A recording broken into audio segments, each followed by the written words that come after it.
guys, it's another episode of TJ's Neighborhood, and I'm just here going to talk about well, the first thing I want to go over with is I'm going to my first 8th edition tournament this weekend. It's called Warzone Houston GT. It's sponsored by a couple of friends we know, and so I'm really excited.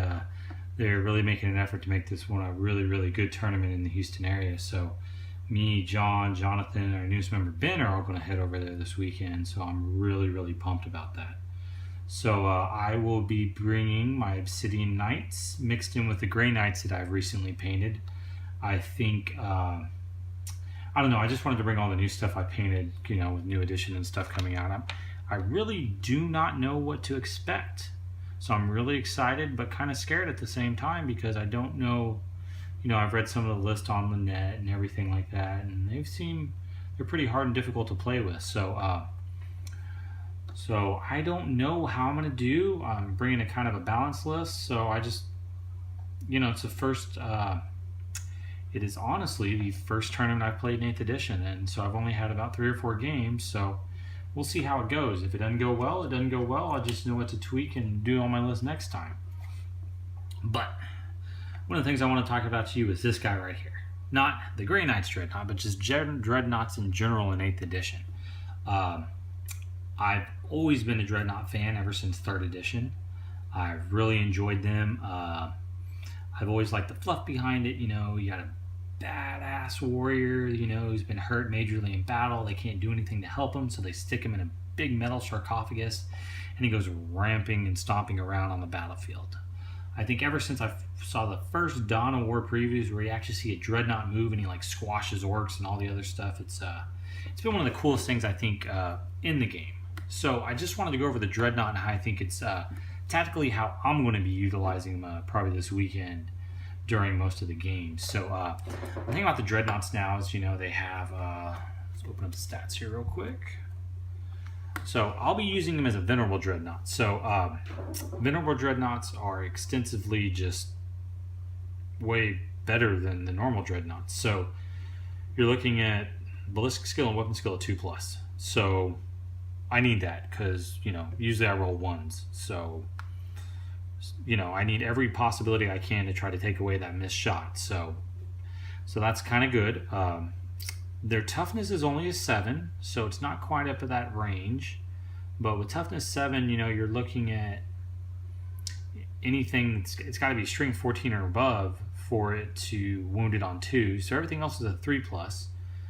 You know, anything, you know, strength above that is all a 3+, and then it, you know, you need the then it's got to be a strength 7 weapon to actually get a 4+, and everything below that's going to be a 5+. So that's a bonus. You know, I think at the survivability it's pretty good. I played a couple in my last game with Jonathan, and yeah, I got punched by the Mauler Fiend, but you know, the Mauler Fiend is point wise is a little bit more expensive than a Dreadnought, so that's kind of good and does have more wounds. But the good thing with is the Dreadnought close combat weapon, the ×2 strength, so your strength 8, which is freaking your strength 12. So you'll probably be wounding most stuff on a 3+, which is good. Then it does do 3 wounds per pop, you know. And then I'm going to outfit mine with this one right here. I'm going to take him this weekend. I'm going to outfit him with a the twin las. So, you know, there's 2d6 shots, you know, strength 9. I think it'll be pretty effective versus armor and everything. And then, of course, because Dreadnought fluff-wise, it's a Venerable Dreadnought for the Grey Knights, so I'm going to have to take a Heavy Flamer just for fluff-wise. The good thing about the Venerable Dreadnought that I really think is kind of cool is it's got that 6-up, basically a 6-up feel no pain. So after you get the damage done, then you can roll that, which is cool. So you know, it just gives a little bit extra survivability. So I am really excited about what they did with Dreadnoughts this edition. I got to get an Ironclad now. I think I may have to wind up trying to order the Forge World one. I really like that sculpt a lot better than the other Dreadnought. Or I do have the Siege Drill for the Forge World bit, which I may use because I don't like the one that the plastic kit. I think it's a little dwarfy. Not sure what y'all think, but it's not really my thing. And, you know, Contemptor Dreadnoughts are still tough. The only thing with Contemptor Dreadnoughts is they do have the 10 wound. And once you start getting to that 10 wound limit, then you start seeing the negative modifiers. So that's when you kind of got to be wary. Anything over 10 wounds, you get the negative modifiers, and then, you know, with the other dreadnoughts, you have all 8 wounds, your weapon skill, ballistic skill doesn't go down, while and your attacks don't go down either, but or movement. But you know, when the Contemptor, when you start getting above that 10, kind of got to worry about that. So I am very excited to see what they did with dreadnoughts in this edition. So you know, I know we saw the rumors and all the leaks and everything with the new Space Marine Codex that came out. So it'll be interesting to see if they change dreadnoughts up. I don't think they will.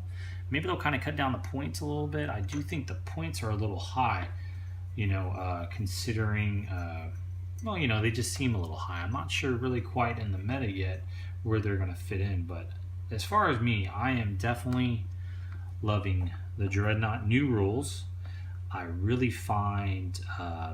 I think they're definitely more viable, and for someone who's loved the Dreadnought ever since I got it in 3rd edition, when the first time I picked up that first metal one, I can't imagine, you know, not bringing the Dreadnought. And now, with the rules being a little bit better, and I think their effectiveness is too, I am really pumped to get a Dreadnought on the field, and I'm going to have to get an Ironclad, though. I'm not going to lie to you.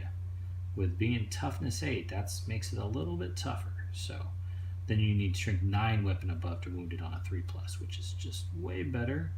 You know, there's going to be a lot of high strength weapons out there, so which is very, very cool. And they do have a 3+ save, but we'll see how effective that's going to be. I'm not quite sure that's as effective. But now, as you can tell, I'm working on some Primaris Marines. I am going to be painting them Dark Angels. I have a Deathwing army, and I didn't really have I couldn't really field it after the new codex came out, so I painted, you know, 1,750 points of Dark Angels, Deathwing for last edition, and I really never got to field them. But with the new Primaris out there, I figured it'll be a good addition with fluff wise to bring into to put them in my Dark Angels. So I do have 20 Primaris Space Marines, so I will have some definitely left over for my Obsidian Knights. So I think this is very, very cool, and I think it's a quick addition, and I'll probably wind up painting almost the entire box set of Dark Imperium for my Dark Angels. I just think that's a better addition. I don't really like bikes. Never really have. I've never really enjoyed the model. I know they're really nice, and a lot of people like utilizing them, and the rules are really good. You know, especially that they have the Jink and everything, save and all the other stuff. But, you know, I don't know. I've never really liked the bike model itself, so I don't have an urge to paint it.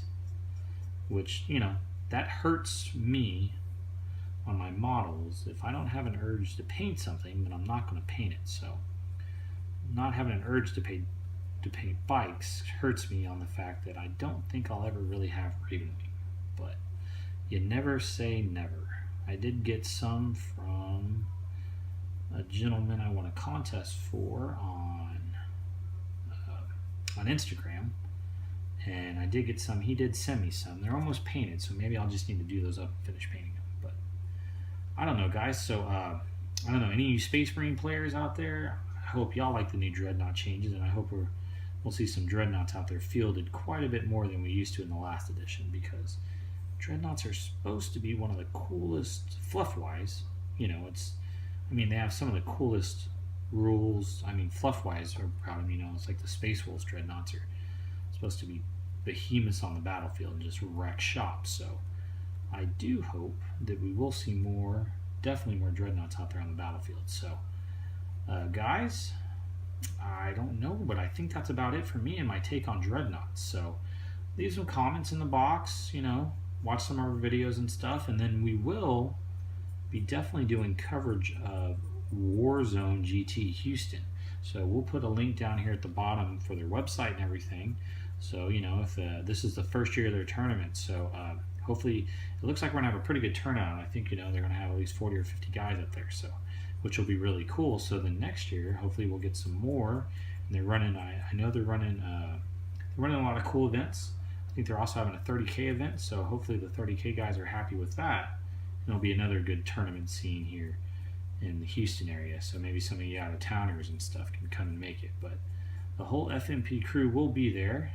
I know Jonathan's already worked with the coordinators, the two people running it, the main two people running it, and we're going to get an interview with those guys and get it posted up on FNP on our YouTube channel, so y'all can kind of see the guys that are running it, you know, and get to know those two guys. So maybe it'll make y'all want to come out for this one next time. So other than that, guys, we'll be posting probably a couple feeds this weekend, a couple on Warzone GT. So I hope you guys enjoy this video, and when it comes down to your dreadnoughts, I hope to see them again in a more robust way out there. Maybe we'll see some wicked lists with some dreadnoughts out there. I think hopefully dreadnoughts will rule the day again, or at least, you know, everyone will be like, it's a must-have. And then when the new Primaris dreadnought, the Redemptor dreadnought, or whatever the hell that thing's called, that thing is going to be super sweet. So that'll be so cool when that drops, and then we'll maybe see even more dreadnoughts. So guys, thanks for watching once again. Stay tuned this weekend for our coverage of Warzone GT and the Houston GT, and we will catch up with y'all when we see y'all again. So once again, this is an episode of TJ's Neighborhood. Peace out, guys, and this is how this bad boy is going to do this weekend. So I do know that it is a brand new model I just painted, so needless to say, I'll probably blow up turn 1 in the first game I play. They'll probably target him, blow him up first turn, but you know what? It's a brand new model. That's what's supposed to happen. So peace out, guys. See y'all later.